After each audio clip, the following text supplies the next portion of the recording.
Programme আমাদের প্রার্থনা ছিল এবছর আমাদের অনূর্ধ্ব 17 এবং অনূর্ধ্ব 19 একসাথেই ওরা খেলতে গেছিলো এবং চ্যাম্পিয়নও হয়েছে। অনূর্ধ্ব 19 গেছিল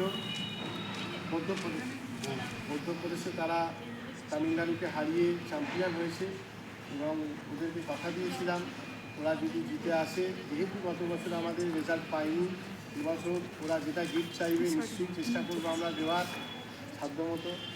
স্কুল এডুকেশন ডিপার্টমেন্টের তরফ থেকে সবাইকে শুভেচ্ছা, অভিনন্দন এবং আন্তরিক প্রত্যেকটা প্রীতি শুভেচ্ছা, ভালোবাসা জানাই প্রত্যেকটা স্টুডেন্টকে। এবং তার সাথে যে সমস্ত কোচিং স্টাফ দীর্ঘদিন ধরে তারা কোচিং করিয়ে এসেছেন এবং এই মাঠ, নৈহাটি এসি, বিনাপানি, যে সমস্ত মাঠ তারা সহযোগিতা করেছে আমাদের সাথে, প্রত্যেককে ধন্যবাদ জানাই। এবং আমাদের মেয়েরা সত্যিই গর্ব অনুভব করি আমরা যে এই মেয়েরাই 14 বছর থেকে কারা কারা খেলছি, 14 বছর থেকে এরা খেলে এসে আজকে 19 বছরও তারা চ্যাম্পিয়ন হচ্ছে এবং একইভাবে তারা এইখানে এসে এত সুন্দর রেজাল্ট। তাই আমরা তাদেরকে ছোট্ট গিফট আজকে উপহার দিতে চলেছি। আজকে এই উপহারগুলো আজকে বিশেষ মেয়েদের হাত দিয়ে দেবো, 14 মেয়েদের হাত দিয়ে দেবো, তাতে তোমরাও আসার পর নিজেদের হাত দিয়ে তোমাদের আমরা প্রাইজ দিতে পারি, ঠিক আছে? এই উপলক্ষে আমি প্রথমেই টিমের ক্যাপ্টেন তানিশাকে কিছু বলবার জন্য বলো তোমার কী অভিজ্ঞতা ছিল এবং ছোটো বোনদের শোনাও যাতে তারাও ইন্সপায়ার হয়, তারাও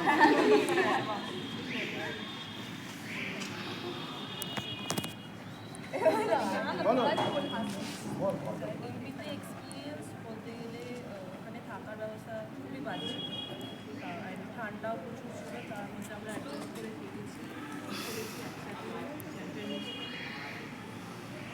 ভালো হয়েছিল। আগেবারে যদি রেজাল্ট আসেনি, আমরা এবারে যে আমরা যে আন্টি অর্গানাইজেশনটা তার মেন মোটিভ ছিল চ্যাম্পিয়ন হওয়া, তামিলনাড়ু খেলাটা। দিদিদের থাকার ব্যবস্থা যেখানে ছিল খারাপ দিয়েছিল, তা সত্ত্বেও দিদিরা তাদের টার্গেটটা ঠিক রেখেছিল চ্যাম্পিয়ন হবে, সেই নিয়ে কোনো তারা অভিযোগও করেনি। তাদেরকে সাধ্যমতো আমরা চেষ্টা করেছি যেখানে অন্তত তাদের থাকা স্নান করা যায়, এটুকুনি করা যায় আমরা চেষ্টা করেছি। এবং দিদিরা সকাল বিকেল প্র্যাকটিস করে এখানে টিফিনের ব্যবস্থা, এখানে কলকাতা ক্লাবও খেলতে গেছে তোমাদের মধ্যে, তোমাদের যেরকম তোমরা এখানে সকালবেলা প্র্যাকটিস করে টিফিনকে কলকাতা মাঠে প্র্যাকটিসে যাচ্ছ, আবার তোমরা আসছো প্র্যাকটিস করছো, দিদিদের ক্ষেত্রেও একই জিনিস হয়েছিল। টিমের কোচ এবং ম্যানেজার গেছিলেন চৈতালি ম্যাডাম এবং কিশোর স্যার, দুজনকেই কিছু বলবার জন্য অনুরোধ করব। বেসিক্যালি আমার মেয়েদেরকে আমি ধন্যবাদ জানাই একটা রেজাল্ট দেওয়ার জন্য, এবং আমি আমার 14 মেয়েদেরকে আগাম শুভেচ্ছা জানাচ্ছি। তারা আমাদের রেজাল্ট আমাদেরকে দেবে। আমাদের টিমের ক্যাপ্টেন তানিশা বললো যে কী প্রতিকূল পরিস্থিতির মধ্যে আমরা ওখানে ছিলাম, অ্যাকোমোডেশন একদম ভালো ছিল। একটা কথা বলতে ভুলে গেছে যে আমাদের ওখানে খাওয়া দাওয়াটাও খুব ভালো ছিল, তাই তো? একদম জঘন্য খাওয়া দাওয়া ছিল, কিন্তু সব কিছু প্রতিকূলতা সত্ত্বেও আমাদের মধ্যে মনে একটা জেদ ছিল যে আমরা টিমটাকে এগিয়েও চ্যাম্পিয়ন। অনেক প্রতিকূল পরিস্থিতি ছিল, সেই ম্যাচ আমাদের দুটো সেট বেরিয়ে গেছে, আমাদের খাবার রেডি ছিল না,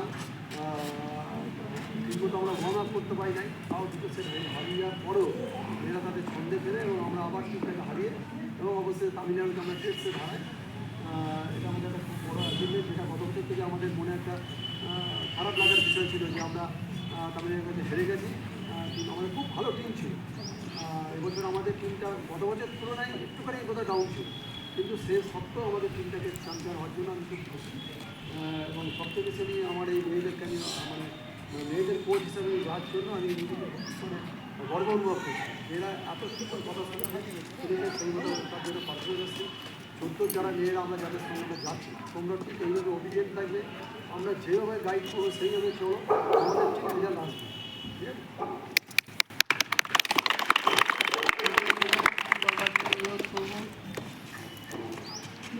তোমরা যাচ্ছ, তোমাদের জন্য শুভেচ্ছা রইল, সবাই খুব ভালো।